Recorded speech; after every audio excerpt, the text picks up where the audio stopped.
Olá pessoal, tudo bem? Eu sou o Marcos Filho, teu professor de Química, e vamos dar sequência agora ao nosso módulo sobre cálculos químicos. Nas aulas anteriores, nós discutimos as massas do mundo microscópico, massas atômicas, passando por massas moleculares. Chegou a hora da tão famosa quantidade de matéria que nós utilizamos tanto nos nossos cálculos químicos. Chegou a hora de dar o pulo do gato, chegou a hora de sair do mundo pequeno, sair do mundo microscópico e entrar no mundo real, no mundo em que possamos ver, no mundo em que possamos trabalhar. Chegou a hora de falarmos sobre mol, pessoal. Antes de falarmos sobre mol, antes de darmos todas as definições, todas essas definições históricas, de onde que surgiu e tal, é importante que nós façamos uma compreensão, uma comparação, melhor dizendo, com o que nós temos no dia a dia. Vou te dar um exemplo.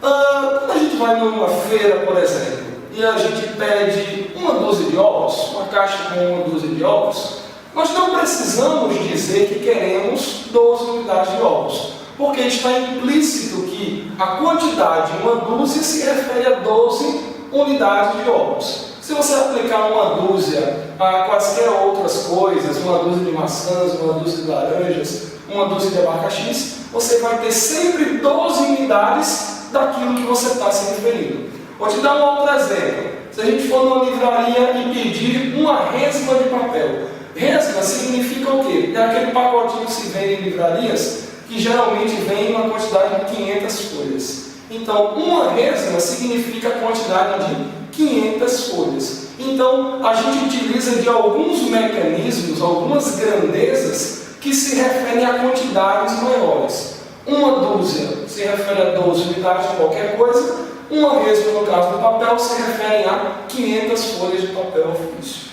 Então, para compreendermos, pessoal, a grandeza que é o mol, nós precisamos parar e pensar um pouquinho. Tudo bem que a química agora já teve um novo referencial, a massa referencial, que podemos determinar a massa individual de elementos, a massa individual de átomos de qualquer elemento. O referencial foi um átomo de carbono 12, um 12 avos, é igual a 1U. Discutimos tudo isso nas videoaulas anteriores.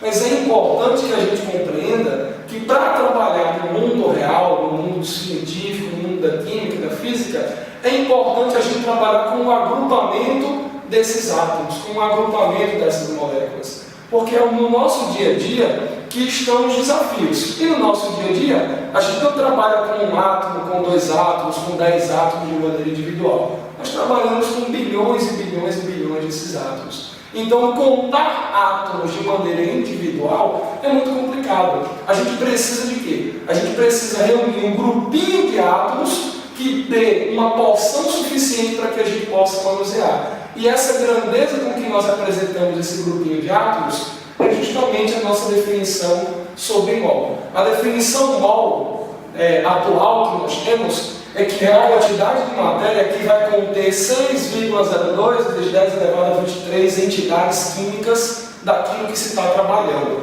Ou seja, se você estiver trabalhando com átomos, 1 mol de átomos vai representar quantos desses átomos? 6,02 vezes 10 elevado a 23 átomos. Se você estiver trabalhando com moléculas, então se você tiver 1 mol de moléculas, você terá então quantas moléculas unitariamente? Você terá 6,02 vezes 10 elevado a 23 moléculas. Se você estiver trabalhando ainda com íons, 1 mol de íons vão representar quantos íons de maneira individual? 6,02 vezes 10 elevado a 23 íons. É como se eu tivesse lá a dúzia. Uma dúzia de cadeiras são 12 cadeiras. Uma dúzia de lápis são 12 lápis. Uma dúzia de quadros são 12 quadros. Então, se você acreditar que 1 mol representa essa quantidade aqui, 1 mol de qualquer coisa vai representar 6,02 vezes 10 elevado a 23 unidades dessa coisa. Então, 1 mol de átomos vale isso de átomos, 1 mol de moléculas vale essa quantidade de moléculas, 1 mol de íons vale essa quantidade de íons. Ou seja, 1 mol de qualquer coisa vai ter sempre 6,02 vezes 10 elevado a 23 entidades daquela coisa. Essas entidades aqui podem ser os exemplos que a gente mencionou aqui. Podem ser átomos, moléculas ou íons. Então, essa é a definição que nós utilizamos hoje para o conceito de mol. Mol é uma grandeza exclusivamente utilizada no mundo da química, no mundo da física também, quando você quer trabalhar com alguma constante. No dia a dia a gente não observa muito ele na nossa vida cotidiana, mas no mundo científico, no mundo laboratorial, no mundo da química, ele é a principal grandeza, a principal ferramenta utilizada para medir quantidade de qualquer substância. Nós não abandonamos a massa, nós vamos falar sobre massa daqui a pouquinho, mas o mol ele é a grandeza, a quantidade que representa algo maior do que simplesmente um átomo de maneira individual. Essa constante aqui, que você já pôde observar, esse valor fixo que não muda, independentemente do tipo de entidade que eu tenho, seja átomo, molécula ou íon, esse número aqui, 6,02 × 10⁻23, ela ficou conhecida como constante de Avogadro. Constante de Avogadro. Beleza? Essa constante, por mais que seja simples de lembrar, ela geralmente costuma apresentar-se nos dados das questões quando, obviamente, o for solicitado. E ainda mais que o valor aqui, que é 6,02, a gente geralmente costuma utilizar ele nas nossas contas de maneira arredondada. A gente utiliza apenas o 6,10⁻23. Agora, o que é interessante nós sabermos, pessoal, é a origem desse número. Porque muitas vezes, quando você está estudando, o professor está falando lá na sala de aula e tal, pode passar desapercebido. Como que chegaram nessa quantidade aqui? Foi por acaso? Essa quantidade foi definida simplesmente? Alguém pensou nesse número? Por que não pensar num número menor ou até mesmo um número maior? Porque é exatamente este número aqui. Existe uma explicação para isso, pessoal. E a explicação está exatamente naquele padrão que nós utilizamos como referencial para determinar a massa dos átomos, a massa de maneira individual dos átomos, que é o carbono 12. Quando a gente vai olhar para o carbono 12 de uma maneira geral, a gente viu que ele foi o nosso referencial. De que maneira? 1/12 do carbono 12 ficou sendo padronizado como uma unidade atômica. 1U, que é a unidade expressa para representar massas de átomos ou até mesmo de moléculas. Se nós fôssemos, pessoal, representar essa unidade U aqui na unidade grama, por exemplo, a gente teria esse valor, aproximadamente 1,66 × 10⁻⁻24 gramas. É aproximadamente ali a massa do próton ou a massa do nêutron, que são as partículas subatômicas que dão menção ao número de massa dos átomos. Então, observe, se liga, se uma unidade atômica pesa isso daqui em gramas, isso significa o quê? O átomo de carbono 12, como ele tem 12 dessas partículas, então ele vale 12 U. Então, olha o raciocínio que a gente coloca aqui, ó. Um átomo de carbono 12 pesa 12 U. Ou seja, um átomozinho de maneira individual. Nós estamos falando aí no mundo microscópico.